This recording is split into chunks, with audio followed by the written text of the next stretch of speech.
Hello నమస్తే, నేను journalist YNR. Cinema నిర్మాతలకు ఎగ్జిబిటర్లకు మధ్య వివాదం చూస్తూ ఉన్నాం. సినిమా నిర్మాతల పైన ఎగ్జిబిటర్లు ఆందోళన చేపట్టిన వాతావరణం చూస్తున్నాం.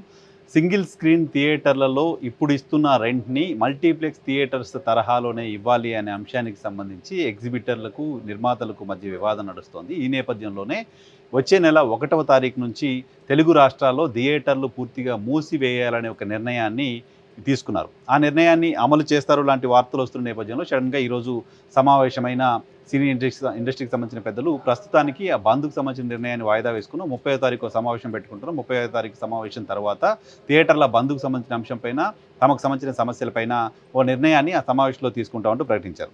సో ఈ నిర్ణయం, ఇటువంటి ఆలోచన ఎప్పటికిప్పుడు సడన్గా ఈ రెంట్లు పెంచాలనో ఇంకేదో ప్రస్తావన తీసుకురావడం గతంలో కూడా ఉన్నప్పటికీ ఇప్పుడు అది తెరపైకి తీసుకురావడం వెనక ఉద్దేశం ఈ ఎగ్జిబిటర్లకు సంబంధించిన హక్కుల్ని పూర్తిగా పక్కకు పెట్టేసి లీజుదారులుగా ఉన్నవాళ్ళు, కొంతమంది నిర్మాతలే థియేటర్స్ని లీజు తీసేసుకొని వాళ్ళే థియేటర్స్ నడిపిస్తున్నారు, వాళ్ళే ఎగ్జిబిటర్లుగా ఉన్నారు, వాళ్ళే నిర్మాతలుగా ఉన్నారు, వాళ్ళే థియేటర్ల ఓనర్లుగా ఉంటున్నారు. సో వాళ్ళు గుత్తాధిపత్యం చేస్తూ ఉన్నారు. సో వాళ్ళు ఇప్పుడు పవన్ కళ్యాణ్కి సంబంధించిన సినిమా జూన్ 12న రాబోతోంది. ఆ సినిమాని అడ్డుకోవడం కోసం, ఆ సినిమాకి ఇబ్బందులు కలిగించడం కోసమే థియేటర్ల బంద్ అనే ఒక ప్రస్తావన తీసుకొచ్చారు అనే చర్చ ఇండస్ట్రీలో జరుగుతోంది. పవన్ కళ్యాణ్ వైపు నుంచి, మెగా కాంపౌండ్ వైపు నుంచి జరుగుతున్న చర్చ అది. ఈ నేపథ్యంలో ఈరోజు సమావేశంలో 30వ తారీఖు సమావేశంలో నిర్ణయం తీసుకున్నాం. ప్రస్తుతానికి థియేటర్ల బంద్కు సంబంధించిన నిర్ణయాన్ని వాయిదా వేస్తున్నాం, ప్రస్తుతానికి అది హోల్డ్లో పెడుతున్నాం అంటూ సమావేశంలో తీర్మానం చేశారు, చెప్పారు. సో ఈ సమావేశం తర్వాత థియేటర్ల బంద్ లేదు అనే ప్రకటన వచ్చిన తర్వాత ఆంధ్రప్రదేశ్ ఉప ముఖ్యమంత్రి కార్యాలయం ఒక ప్రకటన రిలీజ్ చేసింది, సుదీర్ఘ ప్రకటన. ఈ ప్రకటన ఒకసారి నేను మీకు చదివి వినిపిస్తాను. ఉప ముఖ్యమంత్రి కార్యాలయం నుంచి వచ్చిన ప్రకటన: తెలుగు చిత్రసీమ రిటర్న్ గిఫ్ట్కు ఉప ముఖ్యమంత్రి కృతజ్ఞతలు. ఆంధ్రప్రదేశ్లో ఎన్డీఏ కూటమి ఏర్పాటై ఏడాదికి వస్తున్న తెలుగు సినిమా సంఘాల ప్రతినిధులు గౌరవ ముఖ్యమంత్రి గారిని మర్యాదపూర్వకంగా కలిశారా?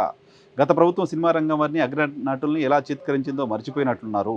ఇకపై ప్రభుత్వంతో వ్యక్తిగత చర్యలు ఉండవు, సినిమా సంఘాల ప్రతినిధులే రావాలి.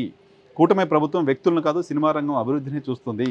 ఆంధ్రప్రదేశ్ రాష్ట్రంలో తెలుగు సినిమా రంగానికి పరిశ్రమ హోదా కల్పించి అభివృద్ధి చేయాలని రంగంలో ఉన్న వారి గౌరవ మర్యాదలకు భంగం వాటిల్లకుండా చూస్తుంటే, తెలుగు సినిమా రంగంలో ఉన్న వారికి ఆంధ్రప్రదేశ్ ప్రభుత్వం పట్ల కనీస మర్యాద, కృతజ్ఞత కనిపించట్లేదు. ఎన్డీఏ కూటమి ప్రభుత్వం ఏర్పాటై ఏడాది కావస్తున్న గౌరవ ముఖ్యమంత్రి శ్రీ చంద్రబాబు నాయుడు గారు తెలుగు సినిమా సంఘాలు కనీసం ఒక్కసారి కూడా మర్యాదపూర్వకంగా కలవలేదు.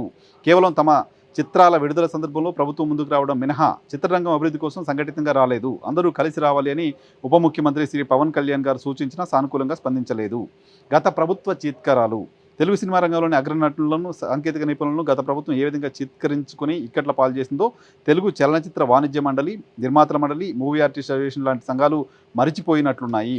కోట్ల రూపాయల పెట్టుబడులతో రూపొందే చిత్రాలకు అన్ని విధాల ప్రోత్సాహం ఇవ్వడంతో పాటు సృజనాత్మకతతో ముడిపడిన ఈ వ్యాపారంలో ఉన్న వారి గౌరవ మర్యాదలకు భంగం వాటిల్లకూడదని కూటమి పార్టీలు ఎన్నికలకు ముందు చాలా స్పష్టంగా చెప్పాయి. గత ప్రభుత్వం వ్యక్తులను చూసి పనులు చేసేది, కక్ష సాధింపులకు దిగేది. తమకు నచ్చని వారి సినిమాల విడుదల విషయంలో తహసీల్దారులను థియేటర్ల దగ్గర నియమించి ఎన్ని ఇబ్బందులు పెట్టిందో చిత్ర నిర్మాతలు మర్చిపోతే ఎలా? ఎన్నికలకు ముందు చంద్రబాబు నాయుడు గారు, పవన్ కళ్యాణ్ గారు చెప్పిన విధంగానే కూటమి ప్రభుత్వం వ్యక్తులను చూడలేదు. అక్కినేని నాగార్జున గారి కుటుంబానికి చెందిన చిత్రం విడుదలైనప్పుడు సైతం ఆంధ్రప్రదేశ్ ప్రభుత్వం తగిన విధంగా ప్రోత్సహించింది. వ్యవస్థ బాగుండాలి, దానిపై ఆధారపడ్డ వాళ్ళు ఇబ్బంది పడకూడదు అనేది కూటమి ప్రభుత్వ విధానం. తెలుగు సినిమా రంగం వల్ల తన సినిమా విడుదల సమయంలో వ్యక్తిగతంగా వచ్చి అర్జీలు ఇచ్చి టికెట్ ధర పెంచమని కోరడం ఎందుకు?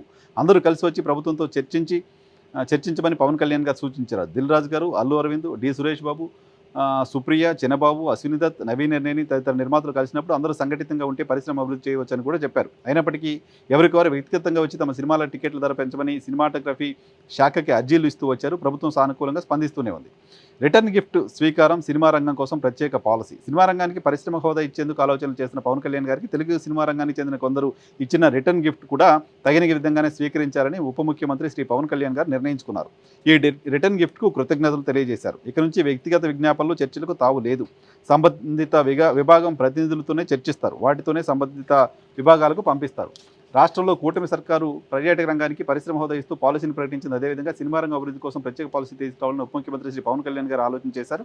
దీనిపై గౌరవ ముఖ్యమంత్రితో చర్చించనున్నారు. అనంతరం కాంప్రహెన్సివ్ ఫిల్మ్ డెవలప్మెంట్ పాలసీని ప్రకటిస్తారు. థియేటర్ల ఆదాయంపై ఆరా ఉప ముఖ్యమంత్రి పవన్ కళ్యాణ్ గారి పర్యవేక్షణలో సంబంధిత శాఖలతో సినిమా రంగం అభివృద్ధిపై ఇప్పటికే కొన్ని చర్చలు చేశారు. ఇందులో ఎగ్జిబిటర్లు, పంపిణీదారులు గ్రూపుగా ఏర్పాటు చేస్తున్న వ్యవహారాలతో పాటు ప్రేక్షకులు వెచ్చిస్తున్న మొత్తాలు, అందుకు అనుగుణంగా అతను పొందుతున్న సౌకర్యాలు ఎలా ఉన్నాయి తదితర అంశాలను ఇప్పటికే చర్చించారు. థియేటర్లకు సంబంధించి యజమానులు నడపడం లేదని, లీజుదారుల చేతిలోనే అత్యధికంగా ఉన్నాయని అధికారులు తెలిపారు.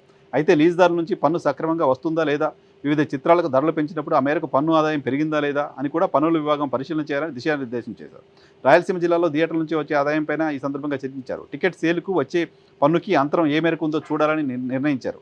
అదేవిధంగా రాష్ట్ర వ్యాప్తంగా ఉన్న సినిమాలలో పారిశుధ్య పరిస్థితులు స్థానిక సంస్థల ద్వారా పర్యవేక్షించనున్నారు. ప్రేక్షకుల నుంచి ప్రభుత్వానికి తరచూ వస్తున్న ఫిర్యాదుల్లో సినిమా హాల్లో తినుబండారాలు, పానీయాల ధరలు అత్యధికంగా ఉండడం, మంచినీళ్ళ సదుపాయం కూడా సక్రమంగా లేకపోవడం, వీటిపైన ఎప్పటికప్పుడు పర్యవేక్షణ చేయనున్నారు. ఈ మేరకు తూనికలు కొలతల శాఖ అధికారులు, ఫుడ్ ఇన్స్పెక్టర్స్తో తనిఖీలు చేయించడం ద్వారా ప్రేక్షకులకు మెరుగైన సేవలు అందించనున్నారు. ఈ అంశాలపై ఉప ముఖ్యమంత్రి శ్రీ పవన్ కళ్యాణ్ గారు, పౌర సరఫరాల శాఖ మంత్రి నాదెండ్ల మనోహర్ గారు, సినిమాటోగ్రఫీ శాఖ మంత్రి కందుల దుర్గేష్ గారితో పాటు హోంశాఖ మంత్రి, వాణిజ్య పనులు, రెవెన్యూ శాఖల మంత్రులతో త్వరలో చర్చిస్తారు. రాష్ట్రంలో ఎన్ని మల్టీప్లెక్స్లు ఉన్నాయి, రాష్ట్రంలో మల్టీప్లెక్స్ సినిమా హాల్ ఎన్ని ఉన్నాయో తెలియజేయాలని ఇప్పటికే సినిమాటోగ్రఫీ శాఖ అధికారులను నివేదిక అడిగింది. కొన్ని పట్టణాల్లో సింగిల్ థియేటర్లను కూడా 2-3 స్క్రీన్స్గా విభజించి మల్టీప్లెక్స్ విధానాలను నడుపుతున్నారు. వాటిలో టికెట్ ధరలు, సింగిల్ థియేటర్ టికెట్ ధరలకు ఏమైనా వ్యత్యాసం ఉందా, కౌంటర్లో ఏ ధరకు అమ్ముతున్నారో ఆరాధిస్తున్నారు. విజయవాడ, విశాఖపట్నం, నెల్లూరు, రాజమండ్రి, గుంటూరు, కాకినాడ, తిరుపతి తదితర నగరాల్లో మల్టీప్లెక్స్ల నిర్వహణ, వాటిలోని టికెట్ ధరలు, ఆహార పదార్థాల ధరలపై దృష్టి సారిస్తారు. కాంప్రహెన్సివ్ ఫిల్మ్ డెవలప్మెంట్ పాలసీ ద్వారా ఆంధ్రప్రదేశ్ రాష్ట్రంలో సినిమా రూపకల్పన నుంచి వాణిజ్యం వరకు 24 విభాగాల్లో నైపుణ్యాల పెంపుదల, అధునాతన సాంకేతిక పరిజ్ఞానం వినియోగంపై ప్రత్యేక దృష్టి పెట్టాలని పవన్ కళ్యాణ్ గారు భావిస్తున్నారు. పరిశ్రమ హోదా కల్పించడంతోనే సరిపుచ్చకుండా యువతలోనూ ఇప్పటికే చిత్రరంగంలో ఉన్న వారికి ఎప్పటికప్పుడు నైపుణ్యాల అభివృద్ధి కోసం అవసరమైన శిబిరాలు, సెమినార్లు, సింపోజియంస్ లాంటివి ఆంధ్రప్రదేశ్లో విరివిగా నిర్వహిస్తారు. సినిమా రంగంలో స్టూడియో నుంచి సినిమా హాల్ వరకు ఉండే విభాగాల్లో గుత్తాధిపత్యం కంటే ఎక్కువ మందికి అవకాశాలు కల్పిస్తేనే పెట్టుబడులు పెరిగి పరిశ్రమకు వృద్ధి చెందుతుంది. ఈ దిశగానే పవన్ కళ్యాణ్ గారు ఆలోచన చేశారు. కాంప్రహెన్సివ్ ఫిల్మ్ డెవలప్మెంట్ పాలసీ ద్వారా ఆంధ్రప్రదేశ్ రాష్ట్రంలో సినిమా అభివృద్ధికి బాటలు వేస్తున్నారు. సో పవన్ కళ్యాణ్ గారు వేసిన ప్రశ్న సహేతుకమైన ప్రశ్నే. ఎందుకంటే థియేటర్ లీజ్ తీసుకున్న వాళ్ళు, టికెట్లు ధరలు పెంచమని కోరిన వాళ్ళు, పెంచిన ధరలు ప్రకారం టికెట్లు డబ్బులు వసూలు చేసిన వాళ్ళు అమెరికా పన్ను కడుతున్నారా లేదనే డౌట్ చాలామందికి ఉంది. సేమ్ టైం థియేటర్లో మౌలిక సదుపాయాల కల్పన అంశం కూడా చర్చనీయాంశంగా ఉంది. అక్కడ నీళ్లు సరిగా లేకపోవడం, పారిశుధ్యం సరిగా లేకపోవడం, టికెట్ ధరలు విపరీతంగా పెంచి అమ్మడం, అక్కడ మాత్రమే కొనుక్కోవాలి అంటూ ఫుడ్ ఐటమ్స్ సంబంధించిన ధరలు కూడా ఎక్కువగా పెంచి అమ్మడం, ఇవన్నీ కూడా ప్రేక్షకులు దోపిడీకి గురవుతున్న అంశాలే.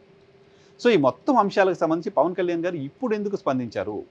ఏడాది కాలంలో వ్యవస్థలతో చర్చించాలనే విషయాన్ని పక్కన పెట్టి వ్యక్తులతోటే ఎందుకు చర్చించారు? వ్యవస్థలకు న్యాయం చేయాలనే విషయాన్ని పక్కన పెట్టి వ్యక్తులకు మాత్రం న్యాయం చేసే ప్రయత్నం ఎందుకు చేశారు?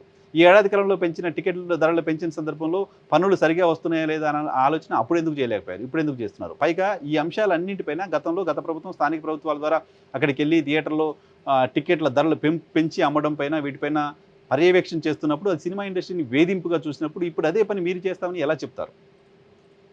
పైగా టికెట్ల ధరల పెంపు అనేది నిర్మాతకి, ప్రేక్షకుడికి, హీరోకి సంబంధించిన విషయం. ప్రభుత్వం ఎలా వేలుపెడుతుంది, ప్రభుత్వానికి ఏంటి సంబంధం దీంట్లో అంటూ గతంలో ప్రశ్నించిన పవన్ కళ్యాణ్ గారు ఇప్పుడు ప్రభుత్వం ఇన్వాల్వ్ అవుతుంది, ధరల విషయంలోనూ మిగతా అన్నిటి విషయంలోనూ ప్రభుత్వం ఇన్వాల్వ్ అవుతుంది అని మాట్లాడడం వెనక ఉద్దేశం ఏంటి?